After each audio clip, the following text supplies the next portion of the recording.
All right, this is my install of a 400 amp with a 200 services transfer switch for generators, and then we got our two new panels just put in. I'm going to do a quick video on how I install these Vortec whole house surge protectors into these walls. Might help somebody. So anyway, I'm going to kind of go over how I do it with one hand here. Let's see. So I take my plate, I find a location. I always got to look to see to make sure there's no wires that would be in your way, plumbing, anything that's potentially behind that wall you want to get out. So what I do is I find my spot, I mark, and then I mark my holes.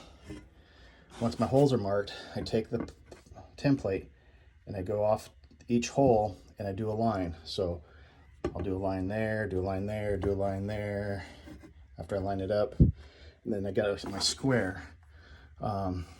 Then what you do is I take a screw gun and I pop those holes there, and then I will put in my mounting brackets for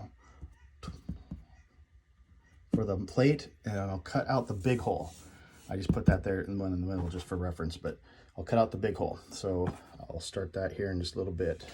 All right, so I got my mounting screws in for the plate. Got my hole cut out. Got my 3/4 inch hole dug out. I like to make it so I have enough slack to get into the holes. Going straight above, kind of not very good. Just so you can have some slack in the flex when you put it in. So what we're going to do next is I'm going to put together the flex pieces and tape my wires. I'm going to guesstimate my piece that goes in between the flex, and I'll show you what I got going with that here, how I get that set up after this. All right, so here's my surge protector without the plate on it. As you can see, I put a 3/4 inch coupling, then I put my screw and connector for my flex. So this is where you got to kind of watch how your flex is, because if you get it too tight, you can't move it. If not, you can lower it, but it's best to try to keep it as lower the better, but not get too low so you don't have enough wires get up into your panel. So anyway, I kind of guesstimate, I eyeball where my top is, and then I grab my flex, and then I'm going to kind of guesstimate how much I need. Now, of course, this is kind of a trial and error thing.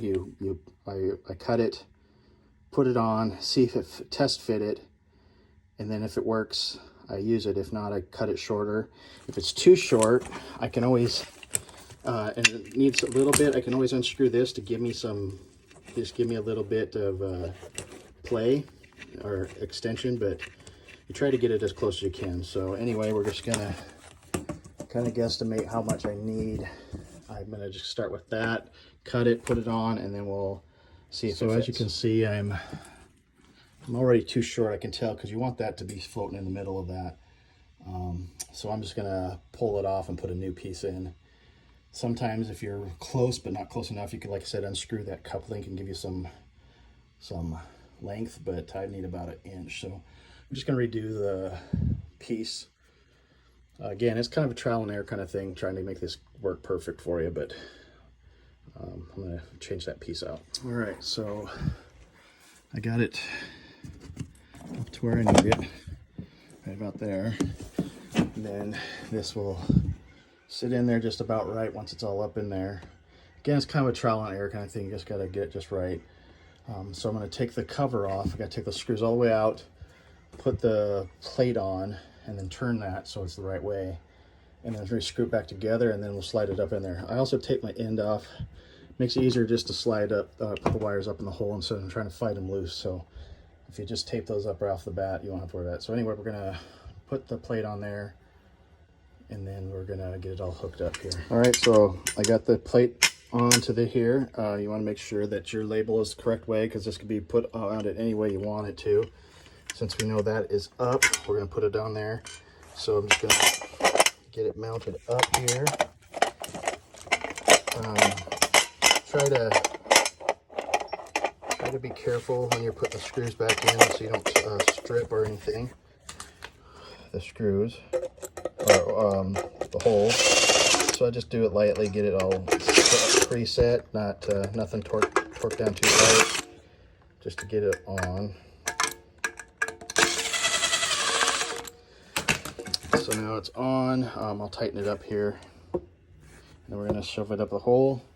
And all right, now I got that in. I got that in the hole there.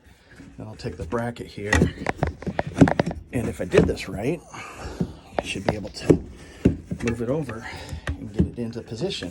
But looks like I need to redo this because I don't have enough movement to get that over into my holes. So I messed up somewhere. Got to make it longer so it bends better. So I'm gonna redo it one more time. All right, so once I get the right distance there, then I'll just take and put the screws in the holes and it'll be mounted up. So I'll do that real quick. Another thing is on the plate, use one side for doing the measurements on the wall because it'll get scraped up, and try not to use this side. It'll keep it nice and shiny for that. So, all right, we'll finish this up here and show you the finished product on this one. All right, so that's it mounted. I'll tighten up my lock nut, and then I'll mount it to its breaker.